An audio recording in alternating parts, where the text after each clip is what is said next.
अजीज़ान मिल्लत इस्लामिया, ज़रा सोचिए, आज लड़कियों की बात की जाती है, लड़कियों को हुकूक दे दो। तुमने कभी दिया है?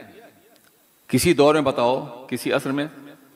तुम्हारा तो यह आलम है कि तुमने अपने निज़ाम में औरत की मिल्कियत भी तस्लीम नहीं की थी, औरत को जायदाद का हिस्सा भी नहीं बनाया तुमने। दुनिया की बेशतर कौमें सिर्फ मर्दों को हक देती थीं।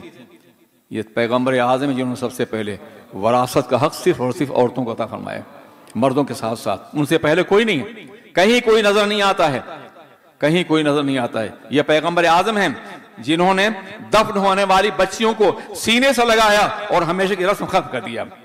आप जरा सोचें क्या आलम रहा होगा जब एक बच्ची को दफन किया जाता रहा होगा, तो वो तड़पती हुई बच्ची किसी निजात दहिंदा को पुकारती रही होगी।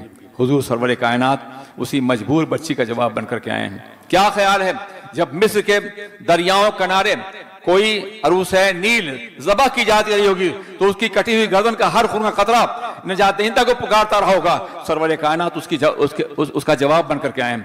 क्या ख्याल है तुम्हारा कि जब एक बेवा को तनहा बनने के लिए छोड़ दिया जाता था और आलम यह होता था कि उसका कोई पुरसाने हाल नहीं, या तो शौहर की किताब जल जाए या उसे हमेशा के लिए तर्क कर दिया जाए।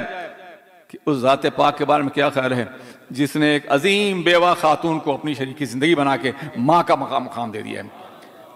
कायनात के हमें करोड़ माँ इंसान, और फिर मुसलसल बेवाओं से शादी करके उन्होंने बताया ये तुम्हारी मोहब्बतों के मुस्तहिक़, तुम्हारी नफरतों के नहीं, ये देवदासियां नहीं हैं, ये जलने के काबिल नहीं है।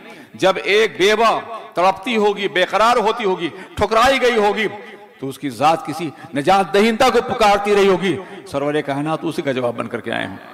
अज़ीज़ान इस्लाम, यूनान के कानून के मुताबिक उस जमाने में किसी कमजोर को जीने का हक नहीं है। अगर कोई बच्चा पैदा होता था कमजोर, तो उसे पहाड़ की चोटी गिरा दिया करते थे। जरा सोचिए, एक माँ अपने बच्चे को लेकर के पहाड़ पे चढ़ रही है, वहां से उसे गिराना है।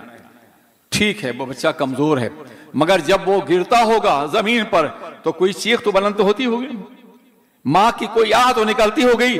सरवरे कायनात रहमत आलम उसी चीख का जवाब बनकर के आए हैं। वो ना होते तो आज भी दुनिया में ये जुल्म होता रहता, ये ज्यादती होती रहती। मिलादुन नबी मनाओ, उनकी तालीमात पे अमल करने के लिए।